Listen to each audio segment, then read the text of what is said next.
I'm going to read Paul Thompson's bio, but before I do, I will say how I met him. Last year, I'm in a group. It's called the Black Copywriters Coalition. It's a Facebook group about 2,000 Black copywriters from all around the world. And it's probably a year ago, even 12, 13, 14, 15 months ago, they had a meeting kind of like this where Paul was the guest speaker talking about his AI powered writing tool, which is pretty fascinating to me, a year and a half ago. And so seeing him as a brother who's a startup founder creating this software.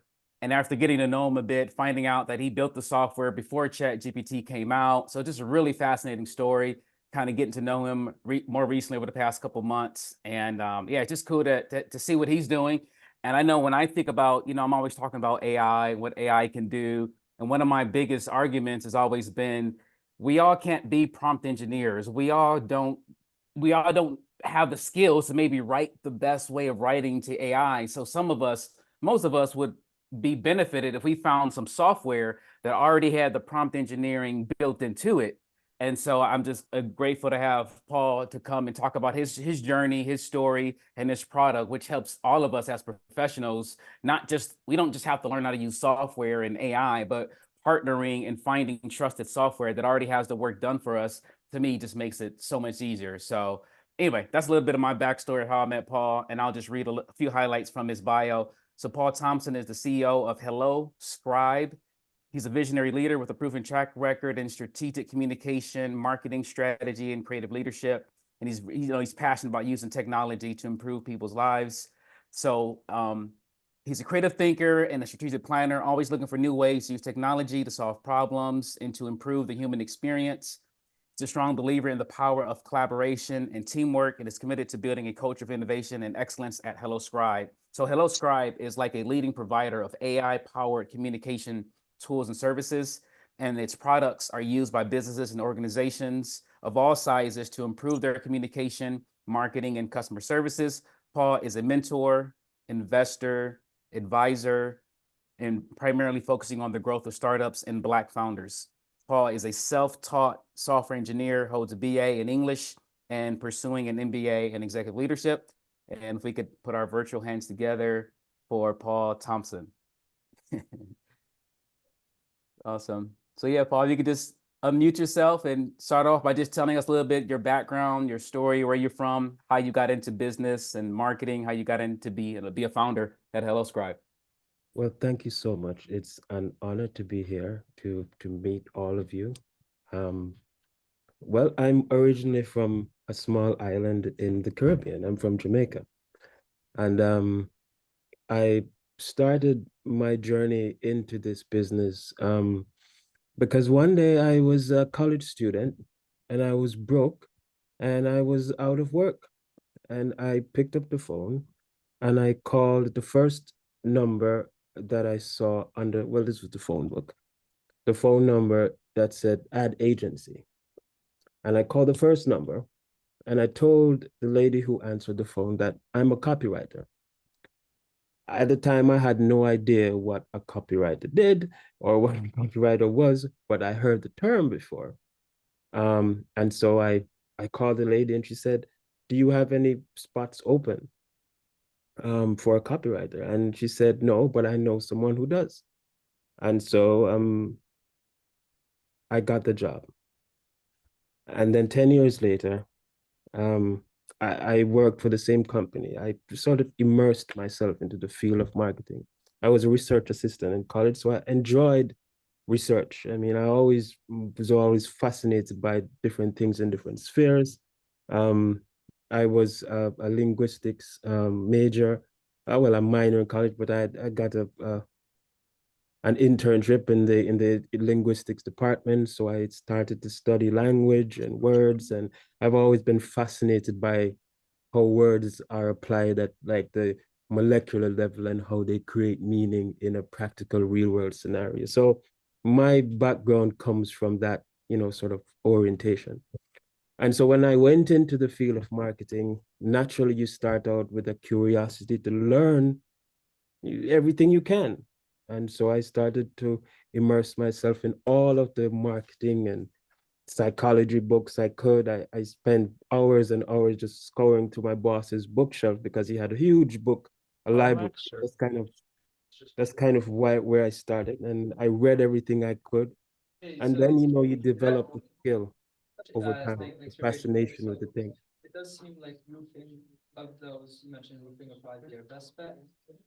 Hey, Scott, can you Scott, mute? please Thank mute. you. Yes. So the story goes that I in 2018, just before the world shut down, I discovered this research paper. And I spent, the time going through it, and I found this fascinating thing called a language transformer, right? And I started to study it and, tinker around and teach myself how to do things. I'd never gone into anything like Python or anything like that before. But again, if you have enough curiosity to do anything, you can do anything.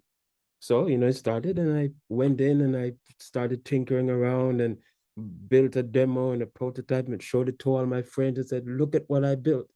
Of course, it was the most terrible version of anything one could build, but I was extremely proud because I had done it with my own two hands. Just like building a project at home, you're a carpenter or something, and you build your something, you show it to your wife or somebody, and they clap their, oh, good job, honey, but they know it's not the best thing. So, but I was very encouraged, and so I kept along, just learning. And so prior to Chat GPT, the technology that existed to build language models was very rudimentary. And so the one I was using was a very early version, like prior to what they call now GPT. And so because that was like the rudimentary version, it wasn't as good as the current versions that people use. And so, I was sort of shopping this around to copywriters who I knew in my industry. And, by that time, I'd started to work with more international companies. I started to work with clients in data science and who are really doing these amazing things, companies all over the world who are doing these amazing things. And I had to find a way to be able to produce ideas, to produce content for them at a faster clip. You know what I mean? Like industries you don't know nothing about. Somebody gives you, okay, what is what's a microchip? And write some content about a microchip. And I don't know anything about microchips, so you go and you search and you put your thing together. AI helped to accelerate that. Um, but then last year we started to get really serious about this because now it became clear that this was no longer a hobby. This was a real thing. It was not a fascination. The world was waking up to the live possibility that AI was going to be something useful to humanity. And so naturally, we start to think about, okay, what happens after this stage? And so we had to dig deeper and to find what we thought were the nuggets that other people were missing. And so we went deeper into cognitive psychology, into neuroscience, and to started to go as deep as we could to find how the human mind works. How does the human mind produce thoughts? How do we construct those thoughts, visualize those thoughts, present those thoughts? And the latest version of HelloScribe that we just launched was what we call strategy mode. Essentially, we've developed an autonomous AI that is able to reason, think, and plan on its own using some basic instructions from a human. So essentially, you're able to generate an entire plan, an entire strategy for any given problem from end to end using AI, right? This is more than your sort of multi-turn chatbot that you use today. It's sort of going more into the underpinnings of what thought and generation of thought and what that looks like. Again, fascinating area of research, something that we're very excited about sharing in its nascent stages as well, because we're always trying to figure out what is the next thing. We're always trying to be 2 years ahead, at least trying to figure out what the next thing is. Um, from a business standpoint, obviously managing the fascination of the thing with the thing of, okay, now how do we sell this to the actual people who want it? that's the thing I had to balance, I had to manage most instead of figuring out the business part.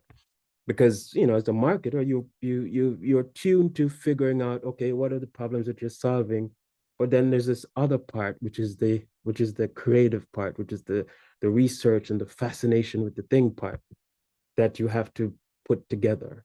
And so that is the journey we're on, and we're grateful that we've had very loyal customers from the start, folks who are seeing where we're heading with this thing, and have supported us.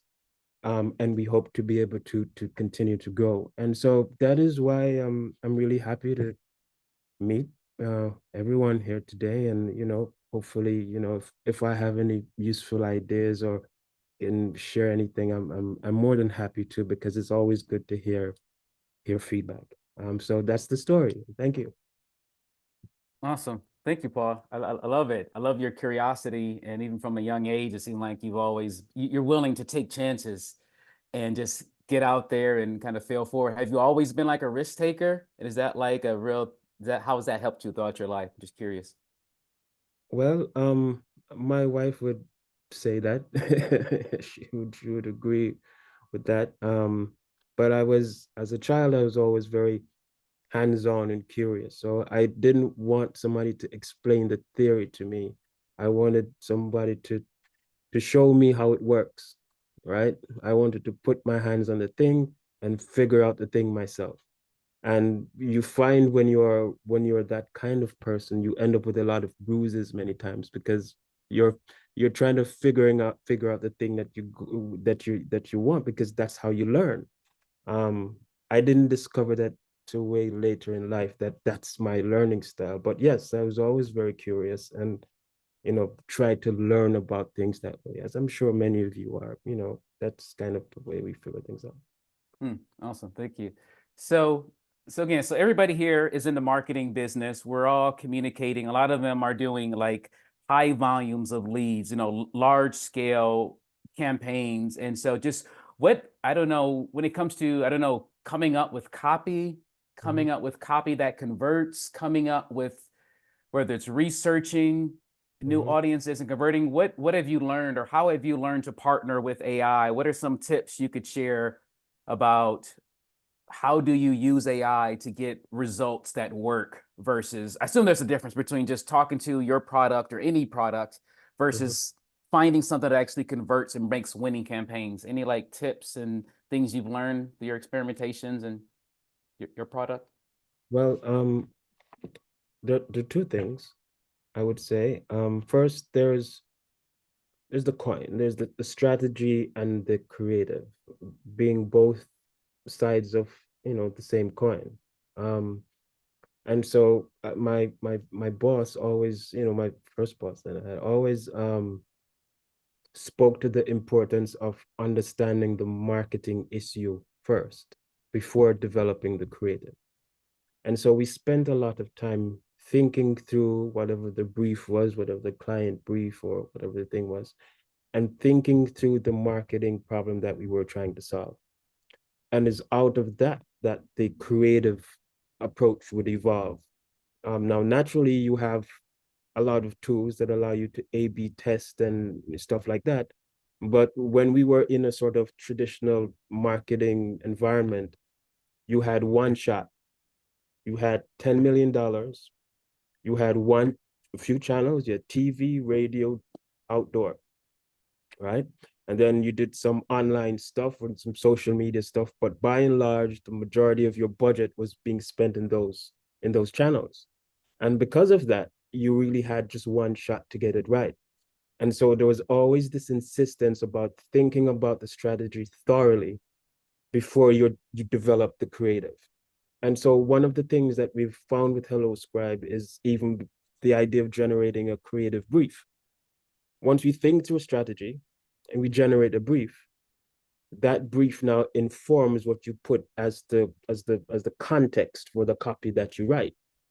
And that context now determines what the quality of the output is. And so I found that sort of, again, it might be an arcane approach, but I found it still has some utility, even in this AI realm, that figuring out what your strategic objectives are is the first point, and the AI can help you to figure that out. And once you've figured that part out, then creating the copy or creating whatever the creative hook is or the headline or the thing, because it always comes back to that. If you're generating leads, you're going to write some copy or you're going to come up with some creative.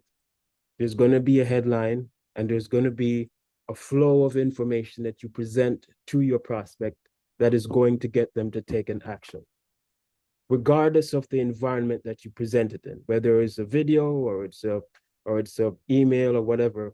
The structure remains the same. There's a hook, or a headline, there's some information that has to flow through to an action. If that has changed since, last year, you could tell me, but I generally think that's probably, the same thing, and it happens even in real life conversations, even in networking. The way you present yourself is your headline. So somebody pays attention to you because of the way you look, right? That's your headline, that's your hook. This person looks interesting, so let me say something to that person, or I just want to learn more about that person.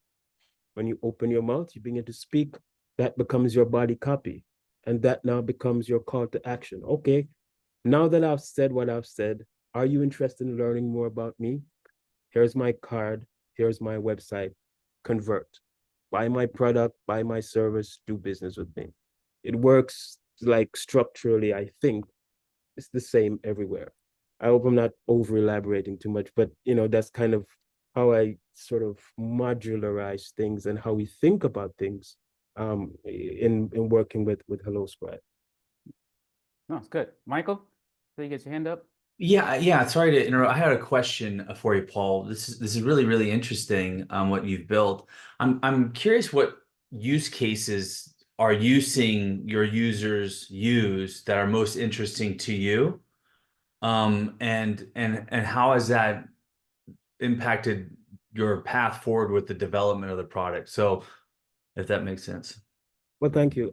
It's a good question. So some of the use cases that we're seeing are, there are a lot of communications professionals who need to, for example, develop brand strategy for any number of things.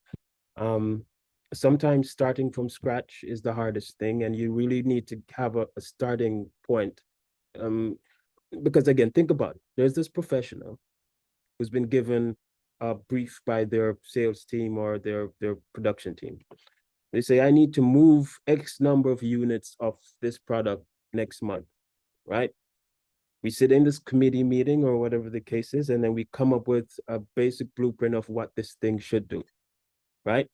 You distill all of that into some kind of a brief, and what usually happens next, some guy or some girl sits down and they have to figure out what that brand strategy is, right? It always comes down to the same number of steps, regardless of what software or tools you use, the same set of things. And so what we've found is persons go in, they condense their brief into a simple objective, they run it through their system, and it does all of the research, it does all the searching of the internet, and it comes back with a full coherent brand strategy that they can use. And now they can develop a creative brief out of that and use that creative brief, the output from the creative brief, and put it into one of the other tools to come up with whatever their big campaign idea is or whatever their email thing is, whatever. So we found that a lot of people use it as a sort of thinking and creative workflow, even as a starting point, because you never want to go into a meeting not knowing anything or not having a starting point. That's usually the 4-hour meetings that nobody wants to be in, you know what I mean? So that's useful. Awesome. Yeah, thank you. If anybody else has a question, definitely raise your digital hand. But I was curious. Again, I assume, Paul, you're seeing what people are doing. I assume you're more connected to the future. Is there anything like you have any like feelings, thoughts, predictions on like the next, say, 12 months? I don't know. I always feel like things are going to accelerate as far as how technology is moving. I'm just curious. I don't know if you have access to things that we don't already know about, or if you have any thoughts about what the next year is next 1 or 2 years that you can kind of help us to know, like, where should we be paying attention to when it comes to AI and marketing? Any thoughts as far as that's how do we, prepare as business owners? Should we start hiring project engineers? Should we start investing into like more and more investing into training our team to spend time learning about AI? Or, do we need engineers, or do we just need people to use tools like yours? But any thoughts like that for the business owners here to kind of prepare their budgets and their plans for the next year or two? Well, the next thing that's going to pop off, as the kids would say, is autonomous agents as a sort of category of artificial intelligence that is capable of orchestrating actions outside of just a computer screen, right? So what we mean is that at some point in the next 2 months, 3 months, 4 months, you'll be able to orchestrate your entire lead generation process from a single starting point, with automated follow-ups, with automated copy being written, with automated research on your prospects, and completes the entire work cycle for you with minimal input from the human, right? So anything that can be digitally created and communicated will be able to be orchestrated through an AI that works autonomously. That is what's happening next. As for the business owner, I think the opportunity here is the human element, the building of the trust. The people that we see and we talk to, the humans who are doing this orchestration, your value is going to quadruple, I believe, because it's not in the technical manipulation of the system that is going to be the valuable thing. It is going to be the human connection that makes the difference. I sincerely believe that that's what's going to happen. And so as the technology continues to evolve, I believe that business owners would be wise to invest in their teams, in their sales teams, in their people teams, because you are going to be the connection between, you and the customer's wallet. You are going to make the difference. And so that would be my only advice. I obviously don't have a crystal ball. I obviously can't see into the future, but I can tell you what we're working on now at HelloScribe. And a lot of that is what we're doing now. And so if I'm doing it with my small team, then it's likely that Microsoft is doing it with their large team and their billions of dollars. So the equation kind of, figures itself out as it goes along. But the people equation is the most important. I love it. Arvel had a question for you. So Paul, this is exciting. I guess it's 2 parts. The first part is almost more of a statement or a comment, is the fact that this thinking about how AI is going to become so much smarter. You touched on some things in regards to just making sure that it's relevant to the actual consumer or the individual that is engaged with. I can only imagine the fact of, again, having it where some details come up about me and says, "Oh, this is Sean, let's sell him." So now you find some woman with a island accent with Miami Dolphin colors in the background that just speak to me, and I'm like, okay, I'm sold. I don't care what it is, I'm buying. That's scary. That's great. It's scary when it sits back and it starts customizing things for the actual individual before you even know it. So that's one thing.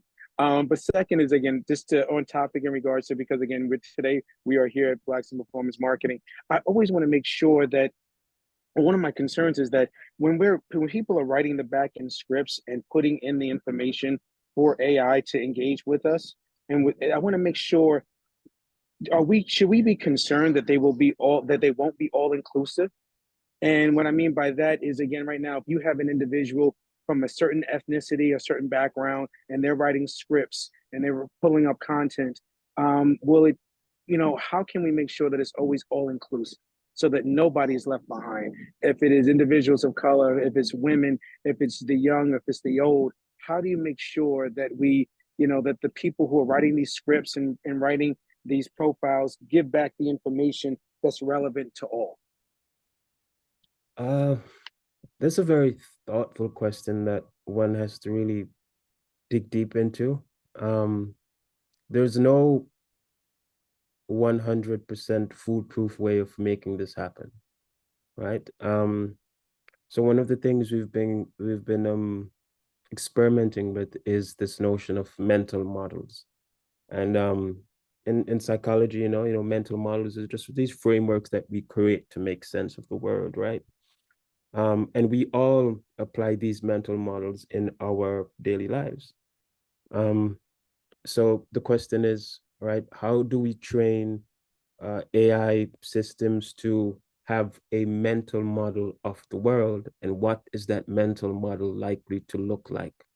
So for example, this notion of discrimination, or this notion of being able to sort of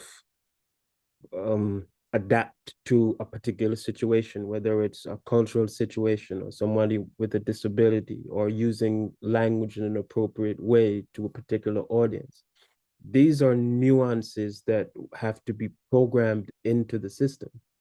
And the truth is, most of the people who are doing the training might not have the cultural sort of appreciation of, all of those dynamics that are involved. However, the good thing is that, or the not so good thing is that the AIs are trained on all of the information that we produced.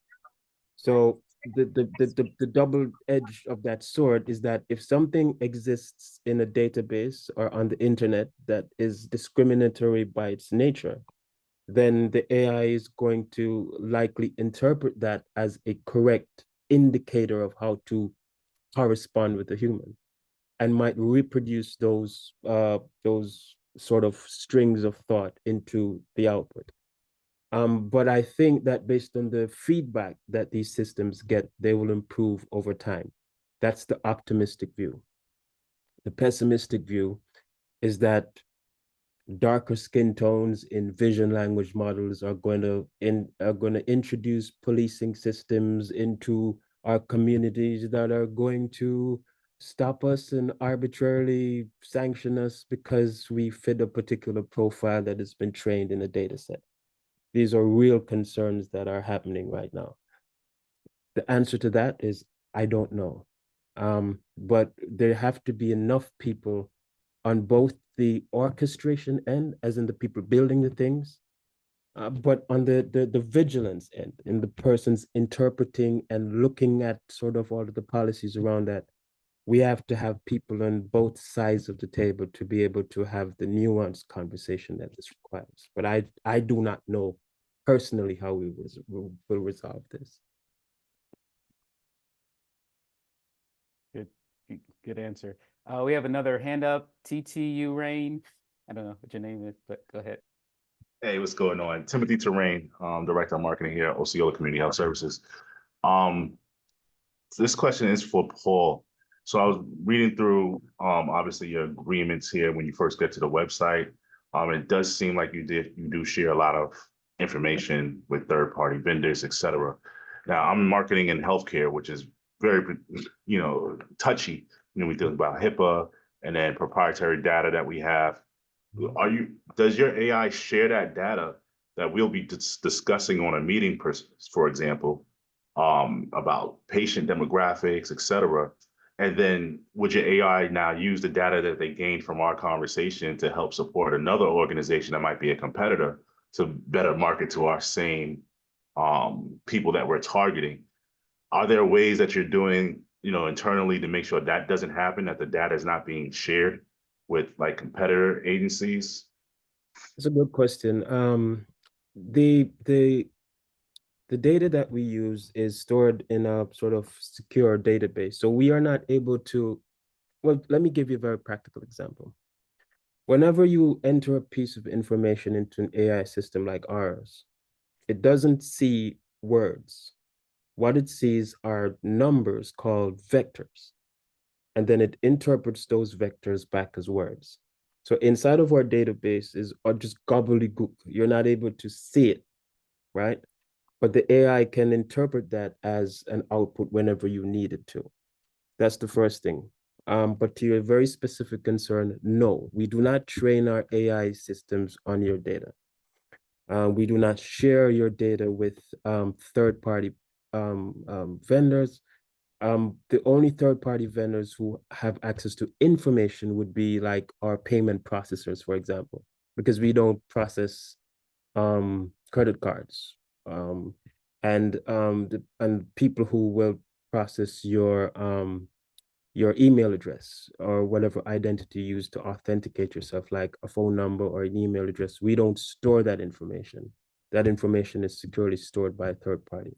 And you'll find that most AI systems use this because there are two ends. There's the part that you go in and the part that you go out. The part that you go in is your authentication or your email, and the part that you go out is your payment or your credit card, right? Those two ends of the spectrum, we do not control those. We outsource those because those persons are able to do it better than us. But the internal part, which is the AI orchestration, we ensure that all of the data that you share with us is stored and used securely. It is not shared with whichever third-party providers we use for their models. So whether it's OpenAI or Google, the information is not shared with them. And so they're not getting any of that that information. I go into detail to explain that just because just so you understand, that like how the layers are set up. But again, it's a good question. The answer is no, we don't share your data. But I wanted to be clear on what data we do outsource. Thank you. Clear? Okay.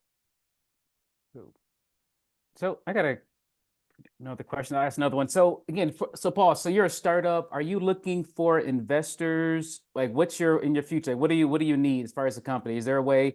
Are you mainly for individual users? Do you have enterprise packages? Are you looking for investors? Like, as far as your growth and your future, just curious, what does that look like, and what is it? How can we support you as people that may use you, or we may refer people to you, or just curious more about that, the future look, and how we can support you? Well, thank you. A couple of things. One, yes, you could sign up. Most of our clients are small teams and individuals, because most of the enterprises are being targeted by the other guys, right? Based on the environments that we're from and the people that we know and how they orchestrate their lives and how they prefer to manage their projects. Most of our customers are small teams, like consulting firms or agencies and individual users. So that's the cohort of our customer base, small businesses mostly.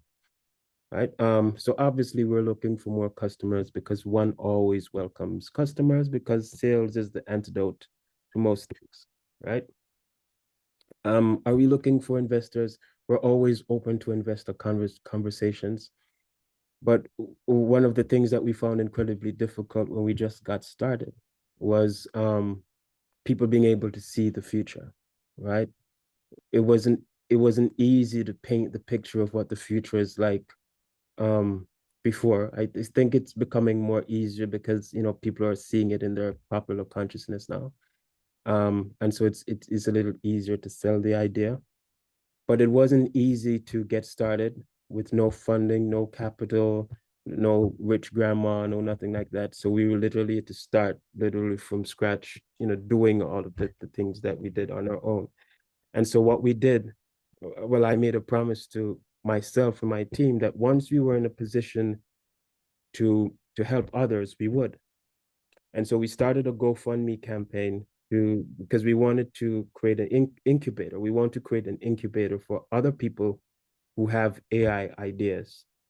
Come on board, and we will give them the engineering support, the mentorship, the what and whatnots to do, and help them get on their way to starting their projects. Because it shouldn't be difficult to start your project. If you have a fantastic idea, right, and you're not an engineer, but you have a fantastic idea, there's no reason why you shouldn't participate in what is the most abundant period of human history. There's no reason why all of us should be content only with being the consumers of these products, but we should be interested in becoming creators of these products as well, because this technology is available to everybody, right? And so what we want to do with this particular campaign is sort of encourage people to support it, so we can help to support other folks who are building ideas. So if you have an idea for a sales orchestration AI software that does this particular thing with this particular industry, there's absolutely no reason why you shouldn't be able to get together in the Blacks in Performance Marketing group and build your own software. Because we are now using AI to build AI. Right. So I had a team when I started of 10 people. My team is now 6 people, and we're doing the work of 20 people with AI, right? So this is what I'm telling you. I started as a real pleb in this software engineering thing, but I had enough grit to figure a lot of it out on my own and use AI to help me figure out the rest. And so I think that there's an opportunity for people to now think about products that they want to build for themselves and leverage the networks that they have to actually build and sell products onto their teams and their networks and so on. So, because there's no reason why Microsoft should still dominate the next decade, or whoever else. Technology is here for everybody. I love that. I love that. In the lead generation and performance marketing space, there's a lot of changes happening and regulations. And I feel like there could be an opportunity to I'd love to brainstorm the challenges that we may be seeing in our industry, and with what you know and what your team has when it comes to AI solving problems, as compared to the traditional outsourcing of developers, going overseas, going to Ukraine, just typical ways that we try to build software solutions as simple as possible. I'm just fascinated by what you just shared as it relates to our industry, because there's a lot changing. And the fact that if we could, as a collective, come up with our own solutions, invent our own problems with AI, creating AI to, I don't know, I love that. I know some people in here are already coming up with solutions that solve different problems in our industry, but I love what you shared. I do think that's an untapped potential. We use AI simply to turn it into words, English words, and our mind simply thinks sales, marketing, communication. But there's an angle with AI that doesn't just make words, but it does write software. And that's a whole untapped potential where, of course, we're not going to be able to, we can't write a novel with AI, and it may not write the best software, but we can have a good blueprint or draft of some software, of some Python, of some code, like you said, that you can do the work of 10 with 6. Well, maybe we could come together and the group of 10 could do something for the industry. Anyway, and it doesn't have to be anything complicated. It can be a very simple problem that can be orchestrated and solved. How to plan an event or a conference. Can AI plan an event or conference for you? Could it go out, find all of the speakers, put a conference agenda for you together, get all the contact details, orchestrate the outreach for all of the content of the conference attendees, get together with all the agents, draft the contracts, book the venues? Could it do all of that just from a human instruction? It can, if you wanted to. And that's something that I know the event space is a big space. For example, conferences are the lifeblood of many organizations like yours. And I'm saying that there's the possibility of orchestrating or building AI software that can do some of these things. I'm saying the possibilities are literally endless once you start to look at, what it is, and the fact that we don't have to wait on anybody to do anything for us anymore. The power is literally in our hands if we choose to accept it.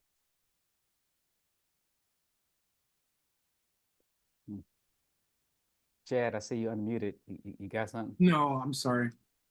I was thinking the prompt from that, Michael Ferree would pay great money for that. He runs several conferences. So when you I was just thinking, Chad, don't you say you're going to start a conference right now. Don't we'll get you those prompts, Michael, that you push a button and all of your conference planning will be done in 30 minutes with AI. So yeah, that's awesome. It is neat because you're only limited by your thoughts, and we already know the people who use the AI best are the ones that can creatively come up with the best prompts. And it's not just creatively, a lot of it is trial and error, right? I use this prompt, I add to this prompt, and the AI gets richer and more full and does a better job of implementing the things that I'm trying to accomplish in the ways that I had envisioned it, or even better sometimes. And I think it's the same idea. You we are only limited by how we begin to mentally frame how we would like to apply AI, because it's better to ask, or makes more sense to ask, what can't AI do, than trying to figure out what AI can do, because it's that unlimited. So just hearing your feedback of how you're using it and your insight around it is phenomenal. I don't know if I got a great answer around, where you are in your investor stage, your round, seed, pre-seed, Okay. seed, etc. Okay. Well, we've decided to bootstrap our way forward. That's a decision that we took a few months ago. Of course, welcoming investors on board would be something that we're completely open to. We're still at seed stage for all intents and purposes, based on what we intend to accomplish. But we want to be clear on the future that we're looking at. And it has to be somebody who's brave enough to look at that future and say, we're willing to invest in this. Because often what we find is that investors come on board and they will say, okay, what's your MRR? What's your ARR? Okay, you're making 10 million a year. Okay, we could get on board with this. But then that is, of course, you're thinking like that because you're not seeing 5 years from now what this thing is, and all of the things that the countervailing forces that are in the market. So you have to be able to adapt and shift and pivot and, do all of the marketing thing that, you guys are very familiar with. So it has to, anybody who is coming on board with us would have to be sold on this vision of, what we have in mind. I'll leave a final thought with you. There's a concept that we came up with while thinking through this orchestration, right? It's a concept that comes from neuroscience and psychology. It's the idea that a thought is an object. We have millions of objects in our mind. How we visualize those thoughts in our mind is through graphs. So we look at a thought as a graph, and then we connect that graph together, this graph of thoughts together. That AI is able to create a mental picture of a thought and is able to take action on that thought, right? Now, it's modeling the way the human mind works. And if you see a thought as an object, what it means is that you can bring an object into being if you know what that object is that you intend to bring into being, right? Sounds a little highfalutin, but the core of it is that we want to be able to help people to orchestrate whatever their objective is through using AI. The next stage will be now taking these actions in the real world, as I just suggested, this conference software that you could build if you chose to. But there's going to be other opportunities for education. We've just been invited by the National Science Foundation, for example, to propose to work on a breakthrough idea that we have. And they like the idea, and they're willing to fund our research in that area. Because again, we're seeing what this AI is capable of producing in areas like education, which means a lot in communities like ours, because we found out that our kids who missed second and third grade during the pandemic are not able to read at the same levels as kids who had at-home supervision. And what we're creating is an entire new generation of children who are not able to identify letters and are not able to read, right? And so that impacts everybody. That has an impact on everybody, regardless of the community that you're from, because you create a society with people who cannot read, then you're creating a breeding ground for a dystopia, right? These are some of the issues that we're deeply concerned with based on what we're doing now. And so like the technology that we're orchestrating is meant to sort of ferment the discussion, create the energy around the research to try to find the solutions to the problems. It may not be the silver bullet, but it's certainly one thing that we have in our arsenal that we can use. So I know I'm answering your question in a roundabout way. The intention behind even bringing investors on board is for them to see AI as not just an individual project solving this particular problem in a particular niche, when being able to embrace a vision of the totality of problems that it can solve and the totality of problems that we can solve if we have the resources to do so. And to enable the people who have these ideas to come on board and let's push them as far as we can, right? We shouldn't sit around waiting on anybody anymore. I'm tired of that. Sorry, that's Arvell, no, oh no, I think that was a great answer. Arvell, I had one other question. Mhm. So, Paul, my one question is that is there 1, 2, 3 different prompts that could be packaged together that could be given to companies to say when you are creating XYZ content, marketing, whatever it might be, if you added these XYZ prompts, it would allow the results of what your AI ultimately comes up with to be all inclusive. Again, I'm curious because you know how there's Norton's where Norton, I guess, that would sit back and protect people from the computers from viruses. I'm trying to think of, again, is there something that can be provided where anybody can put these 2, 3, 4, 5 prompts in, and you know that you are more just inclusive of people, of women, of people with disabilities. So it just keeps other things in mind to sit back and say, hey, you know what, add this, and you know what, you'll be in a better place. Anything like that? Well, I'll tell you, I mean, we have to remember that AI and the language portion of AI, we're literally building on the shoulders of giants, right? So there are authors and all these people who've preceded us who have done an exceptional job with language and have mastered the art of language.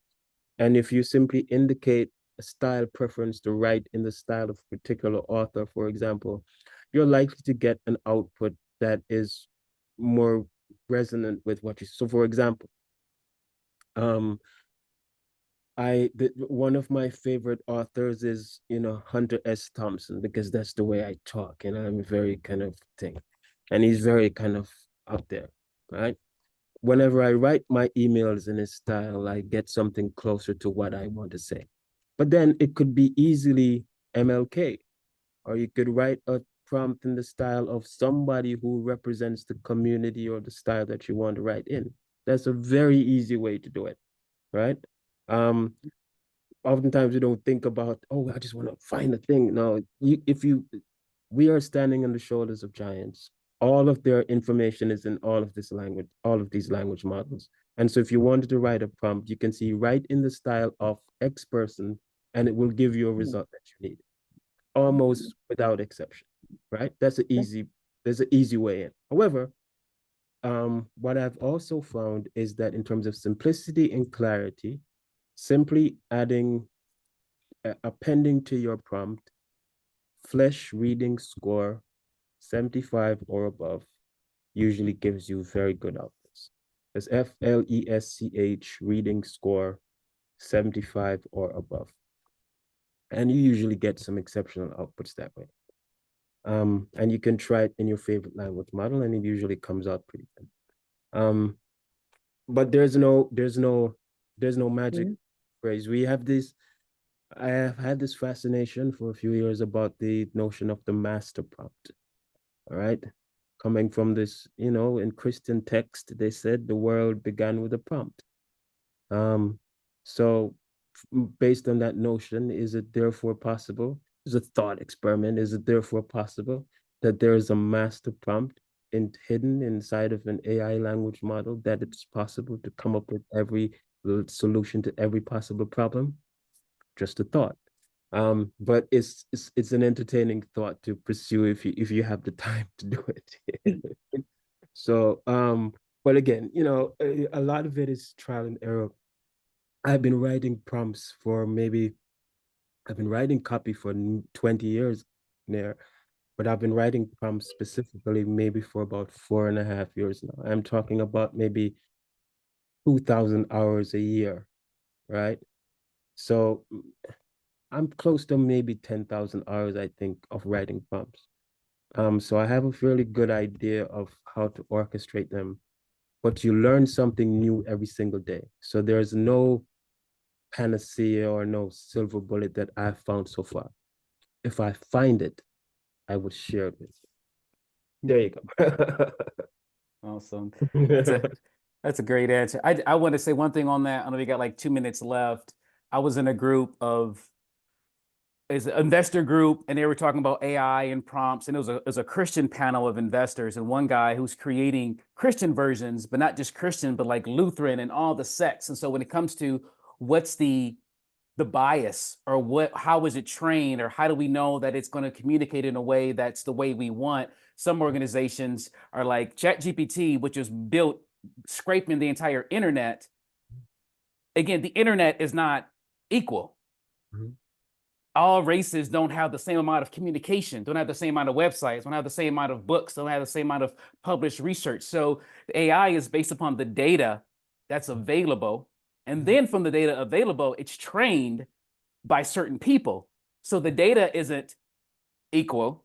And then those who actually were involved in the tuning and the training isn't necessarily equal. So therefore, even though we're prompting and we're using it, there's just so much foundation that's just, it's not going to be perfect. But the thing is, AI is just getting started, right, Paul? So future versions of AI are, can't just scrape the internet and YouTube. There's legal battles now about how did you actually build ChatGPT, Google, everyone is like facing issues. So I know in the future, AI is going to be built again from scratch, from content it has permission. It's going to be better quality content, and the training is going to be more controlled. So I know in the future, and I'm saying like a year to 2 years, it's going to be completely different, because based upon what they learned, they're going to start from scratch again with content that's more diverse and inclusive, and then training that's more diverse and inclusive. So in reality, what we have now is just, you can only do so much with what we have now, because its foundation is probably not good. But I know in the future it's going to be different. Just wanted to share. That's one thing I've learned about how they train, how they're built, how the data is happening, what the future is going to look like. Well, the notion is AI that can originate its own thoughts, right? So that's kind of what is being built. That's what we're toying about with now. If you go into HelloScribe and you use strategy mode, which is our latest iteration, what we're trying to orchestrate is an AI that can think for itself. So it can originate thoughts. Not 100% there, but if an AI can originate thoughts, then what it is trained on becomes less of an issue. It is what it thinks about that becomes the issue. So that's why they're looking at aligning AI models with what they call a mental model of the world. And so whenever it comes up with its own thoughts, it is thinking in line with the way that humans think. So so the training data is one thing, and I think what OpenAI is trying to figure out is they've just released a paper yesterday to say, okay, now that we've figured out AI that could think for itself, how do we want to align this AI? What is what they call the world model that this AI should use to think? And so that's the Paul, big issue, yes. Paul, I do apologize again. I know that everybody's starting to chime out because it's 1 o'clock and I like to keep everything timely. I do see that we're going to have part 2 of this. So we might have to have it where get an annual update from you. But this was incredible. Thank you so much on behalf of Blacks in Performance Marketing. Thank you so much for your time, your effort. Consider yourself a 100 official. You are a member. And again, your pin is in the mail. Thank you so much again. I appreciate everybody. Thank you. Thank you guys so much for having me. Thank you. Thank you, Arvel. Thank you. All right.